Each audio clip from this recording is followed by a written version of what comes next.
Our Detroit Lions offense starting to show some red flags. Let's talk about it. Shout out to alllions.com SI. Let's get to it. Check out Detroit Lions Star playlist for more videos like this. Best way to donate right now. Thumbs up the video. Share the video. Subscribe to the channel. Okay, you dig?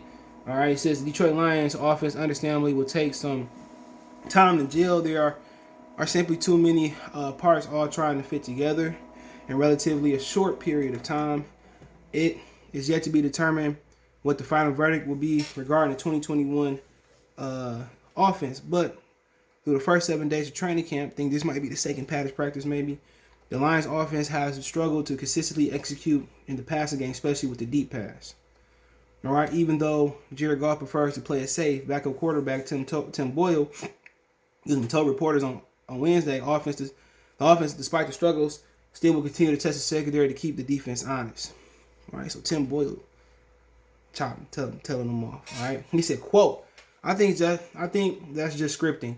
In situation of football, I think the coach that put all three of us in a good spot to make sure we're getting the ball downfield." Boyle said, backup quarterback, by the way. Mucus, if you're checking down, throwing short, checking out, going short or intermediate every time, defensive backs and safeties are going to start sitting on stuff. I think that's a part of it that you want to just keep the defense honest and throw it past their heads a few times. If it's incomplete, the corner is like, oh, I've got to respect the deep ball. Now, fortunately, we've been able to hit some deep balls, and they've been pretty, so it's been fun. Through 7 practices, Jared Goff does appear to be more hesitant than Boyle to launch it deep, instead preferring to go through his reads and often finding a check down underneath or the running back. Quote, yeah, we'll see. I'm just taking what the defense is giving me right now. The defense is doing a pretty good job. We're getting guys open underneath, so just taking what they're giving us. Goff recently told Fox 2 Sports, quote, when those shots down the field are there, I hope to take them. Here are some observations made by the Lions offense from others in attendance at Allen Park practice facility daily. Quote, it was another forgettable day for the Lions offense, and some of the issues are starting to become regular. Jared Goff looks hesitant to throw into coverage and is clearly more comfortable checking it down. Jeremy Reisman, SB Nation, explained. Continue, quote, the best example came during a full team drill. When Goff got the safety on one side of the ball, dropping in the box, leaving Brashard Perriman deep in one-on-one coverage. He didn't have a lot of separation, but it was a favorable look for the offense. Goff instead chose to check it down to Jamal Williams for a short gain. Tim Boyle was in the second team offense today and was dealing with some uncharacteristic accuracy issues. Quote, another quote, the defense remains clearly ahead of the offense at this point, and I'm starting to worry about the offense's ability to generate points and yards this fall. Dave Burkett writes, quote, another credible one. I keep reminding myself it's early, and Goff and company are still filling each other out, but with the first preseason game a week out, I wanted to see more consistency in the passing game and more big play capabilities. So, I told y'all, but my experience playing back football, the defense always hit the offense, right? So this second padded practice, or they getting the padded practice, and I don't believe nothing from the quarterback to the rooter to the tutor, from the quarterback to safeties, the corners, the linebackers, interior linemen, the ends, the tackles, the guards, the centers, the running backs, the fullbacks, the get backs. I don't believe nothing until they put the pads on. That's who showed. T-shirts and pads, everybody look good. T-shirts and pads, everybody look good. But with pads, it's the threat of getting hit. It's the threat of getting hit with pads. That's what it is, the threat of getting hit. And like I said, I'm not surprised, man. When they first traded for Jared Goff, he told you my real thoughts. So free agent guard Saban Lee is returning to Detroit on a 3-year deal. Shout out to Saban Lee. But he told you what I really felt with Goff. They should have went younger. If you going with a younger guy and he having those issues, you be like, okay, it's hopeful this dude is just be 27 in October, I think it is. This dude will be 27 in October, and he's scared to throw down the field. This was the stupid. Now, if they was like, honestly, they're not going to admit this, but if they was like, you know what, we're going to give you another first, to take Jared Goff, I like cool. But if they was like, we're going to give you a third to take, no, keep that third. We'll take the 2 ones. Anybody with a brain, this is not about being optimistic, being negative, or anything in between. Anybody with a minor football brain know you bring in a quarterback who was in a great situation in the Rams with 2 of the top 5 defensive players, however you want to say Ramsey and Goff, top 10. One of the top minds in LA, right? And you take them to a rebuild with a team that historically is decimated in depth, and you put them in a situation that's by far worse. So if you take a struggling quarterback and put them in the worst situation, what the result you gonna get? A terrible situation. Like I said before, I question that about Brad Holmes. I question, like, why are you getting Jared Goff? You can go start over or start over. Even if they was like, we give you a 1 and 3, we take Stafford. Cool. I'm pretty sure you had better offers. If not, I took that 1 and 3. Keep that 1. But I would have took, look, real talk. To get back in the first round, I would have took that third they gave me, one of my future firsts from the Rams, and I would have moved back and got Justin Fields. This makes no sense. We screaming for Fields. They let him go to Chicago. And Brad Holmes told me, I believe in Jared Goff. I'm starting to question his football brain. Because you take a quarterback that's struggling and you put him in the bottom of the NFL. What you expect? And they saying that Tim Boyle looking better deep.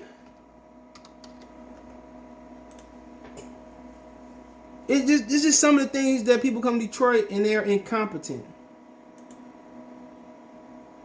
And the Bears, they said the Bears executed draft day trade, moving up from 20 to 11 to select Ohio State quarterback. They sent number 20 overall in the 5th.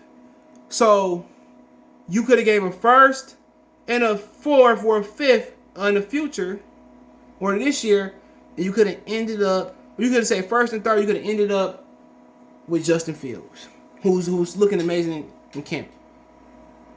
It makes no sense.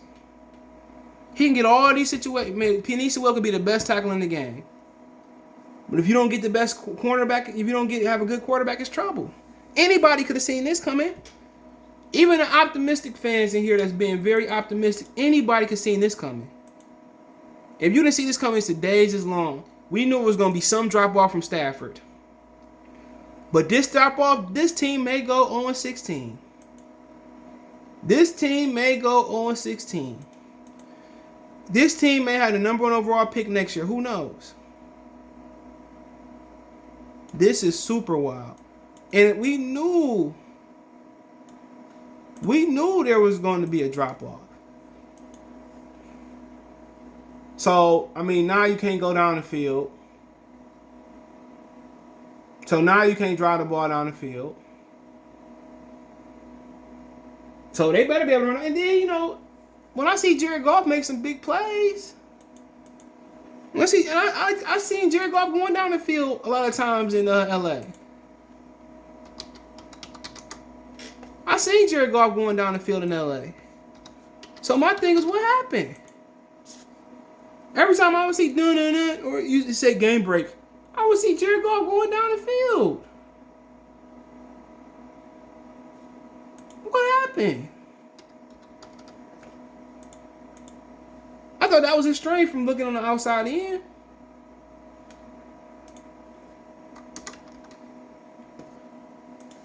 What happened? That's my thing. I'm about to watch. What happened? First thing I see, Jared Goff, is the 2018-19 NFL highlights so far. So it's beginning of the season.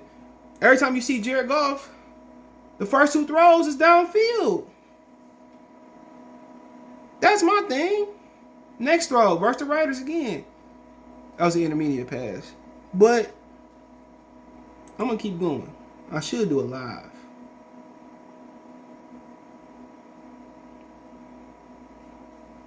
So my thing is, what happened? That's my issue. He dropping back. That's still like an intermediate pass. But some of these intermediate passes, he got great accuracy. Even on some of the digs and the ends. Or the outs. Bam.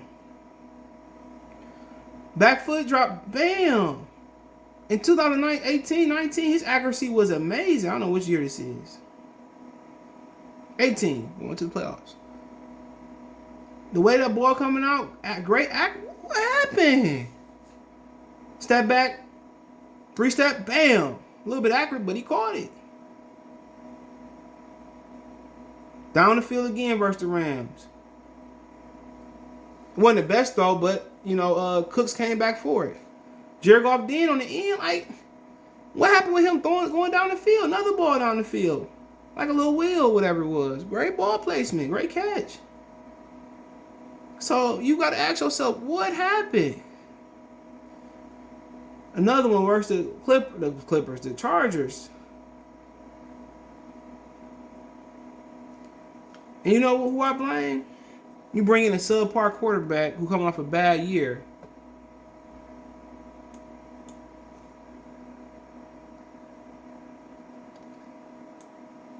Coming off a bad year, and Brad Holmes don't get him no weapons. He was terrible. He was terrible with good weapons. He was terrible with good weapons. So you give him bottom of the barrel weapon. It should have been, like I said, when I said all this. I say all of this.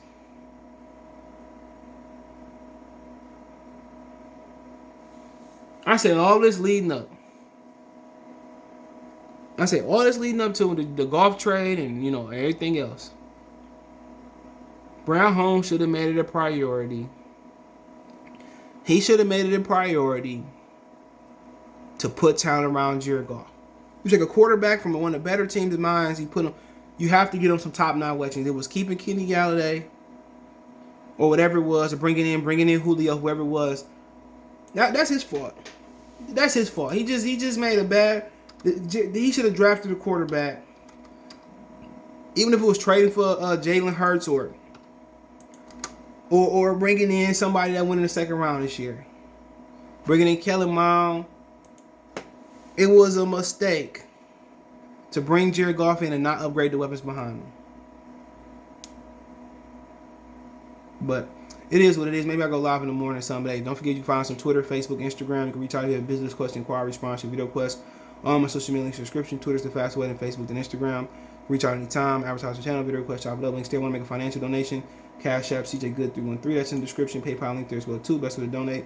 Share the video. Thumbs up the video. Subscribe to the channel. But hey, let me know what you think in the comment section. Peace.